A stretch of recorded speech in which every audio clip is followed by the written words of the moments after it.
कहानी की शुरुआत होती है एक शादी के माहौल से। बारात दुल्हन के गांव पहुंचती है, ढोल शंख सब कुछ बहुत सामान्य लगता है। लेकिन अजय, उसमें कुछ कुछ अजीब है।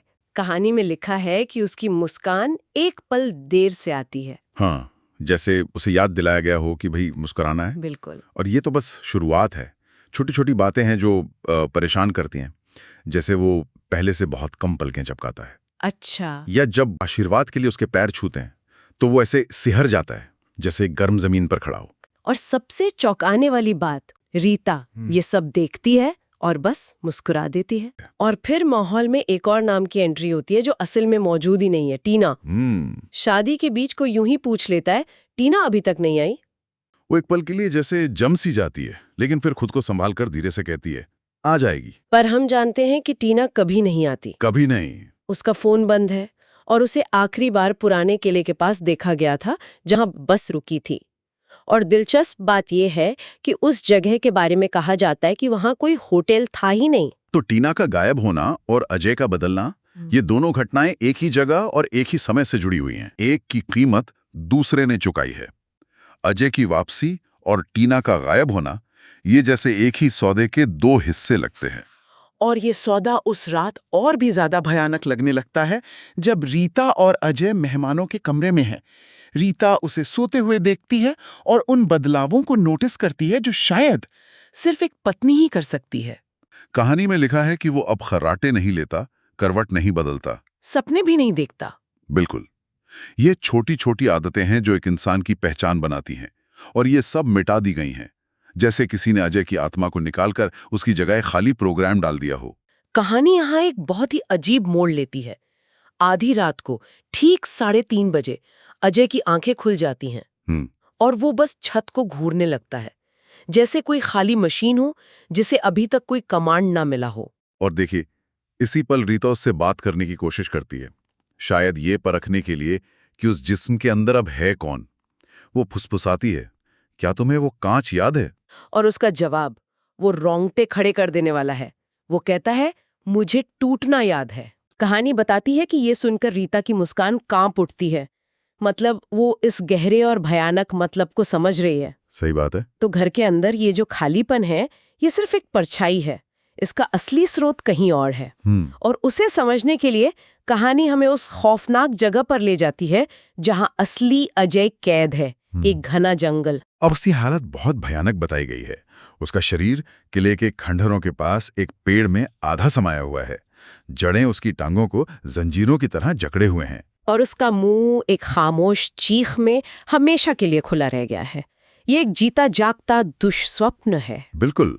और इतना ही नहीं, उस जंगल से गुजरने वाले यात्रियों को कुछ फुसफुसाहटें भी सुनाई देती हैं। हाँ, जैसे उसने हमें देख लिया, टीना ने मुझे चूमा, मुझे माफ कर दो। ये क्या है? क्या ये भूत हैं? कहानी यहाँ एक बहुत शक्तिशाली बात कहती है। वो कहती है, जंगल अपराध बोध पर पलता था। अपराध बोध पर? हाँ, इसका मतलब है कि ये भूत नहीं है। ये फुसफुसाहटें अजय के अपने अपराध बोध की गूंज हैं, जो अब उस जंगल की आवाज बन चुकी हैं। जंगल ने उसके गुनाह को सोख लिया है और अब उसे ही हथियार बनाकर कैद कर रखा है। जंगल यहाँ सिर्फ पेड़ों का झुंड नहीं, बल्कि एक नैतिक शक्ति है। बिल्कुल। और इसी शक्ति का सच जानने के लिए कई हफ्तों बाद रीता अकेली उसी जगह लौटती है जहां बस रुकी थी।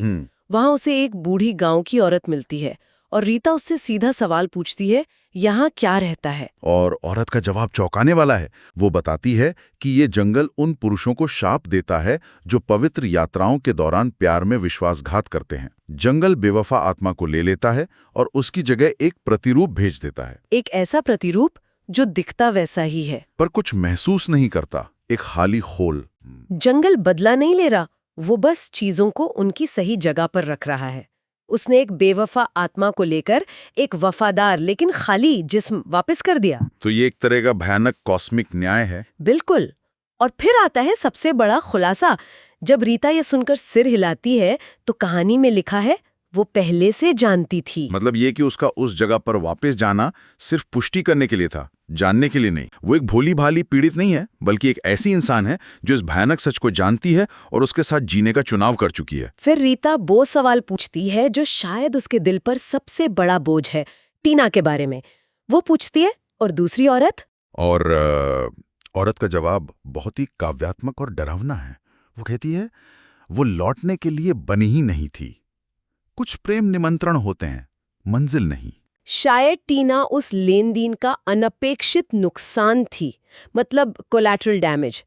अजय ने एक दरवाजा चुना और उस दरवाजे को पार करने की कीमत थी कि वो दरवाजा हमेशा के लिए बंद हो गया। टीना के साथ। हाँ, तो अब रीता को एक ऐसे अजय के साथ जीना है जो अजय है ही नहीं। घर पर जिंदगी बहुत अलग है। पड़ोसी कहते हैं कि अजय बदल गया है और उनकी नजर में बेहतर हो गया है। हाँ, क्योंकि अब उसमें वो सारी खामियां नहीं हैं जो इंसानों में होती हैं। अब उसमें गुस्सा नहीं है, कोई राज नहीं, कोई इच्छा नहीं। वो मानता है, वो रुकता है, वो अपना है। वो एक आदर्श साथी की तरह है। लेकिन क्या एक आदर्श साथी वो होता है जिसमें अपनी कोई मर्जी ही ना हो? यही तो सवाल है। ये शब्द अपना है बहुत सोच समझकर इस्तेमाल किया गया है। वो अब एक साथी नहीं, बल्कि एक संपत्ति जैसा लगता है। और रात में रीता उसका हाथ थामकर फुसफुसाती है, तुमने एक बार गलत चुना था। और वो खालीपन से जवाब देता है, अब मैं दोबारा नहीं चुनूंगा। ये एक बहुत ही बेचैन करने वाली स्थिति है। रीता को एक ऐसा साथी मिल गया है जो कभी उसे धोखा नहीं देगा, जो पूरी तरह से उसके नियंत्रण में है। लेकिन इसकी कीमत असली अजय को हमेशा के लिए खोकर चुकानी पड़ी है। तो यहाँ एक सवाल उठता है, क्या ये एक जीत है या एक अलग तरह की कैद? क्या रीता ने अजय को पाया है या उसने भी खुद को इस नकली रिश्ते में हमेशा के लिए कैद कर लिया है? और ये कहानी एक बहुत ही दमदार दृश्य के साथ अपने अंत की ओर बढ़ती है। एक रात रीता आईने के सामने खड़ी है और उसकी परछाई के पीछे टीना की एक धुंधली सी छवि खड़ी है, न जिंदा न मरी, बस देख रही है। और टीना फुसफुसाती है, तुम जीत गई। जैसे वो कह रही हो कि ये सब तुम्हारी योजना थी, तुम यही चाहती थी। लेकिन रीता का जवाब वो पूरी कहानी का सार है। वो शांति से कहती है, नहीं, मैं बच गई। हो सकता है कि बचना शब्द का इस्तेमाल वो खुद को तसल्ली देने के लिए कर रही हो। अच्छा? उसके पास दो भयानक विकल्प थे, एक बेवफा पति के साथ जीना या एक खाली खोल के साथ। उसने दूसरे को चुना। तो ये जीत नहीं है, ये दो त्रासदियों में से एक को चुनना है। इस जवाब के बाद आईना झपकता है और टीना गायब हो जाती है। और उसी पल कहानी हमें एक आखिरी बार जंगल में ले जाती है। पेड़ में फंसे असली अजय की आंखें आखिरकार बंद हो जाती हैं। फुसफुसाहटें थम जाती हैं। सौदा पूरा हो गया है। जंगल अपनी कीमत वसूल चुका है। संतुलन स्थापित हो गया है। तो अजय के प्रतिस्थापन की ये कहानी हमें कई सवालों के साथ छोड़ जाती है। ये सिर्फ एक डरावनी कहानी नहीं है। नहीं, ये चुनाव, विश्वासघात और कुदरत के भयानक इंसाफ की कहानी है। कहानी के अंत में कुछ बहुत ही उत्तेजक सवाल उठाए गए हैं, और वो ये कि अगर प्यार और विश्वासघात में इतनी ताकत है कि वो किसी इंसान की आत्मा की जगह ले सकते हैं, तो हमारे आसपास कितने लोग असल में वही हैं जो वो दिखते हैं,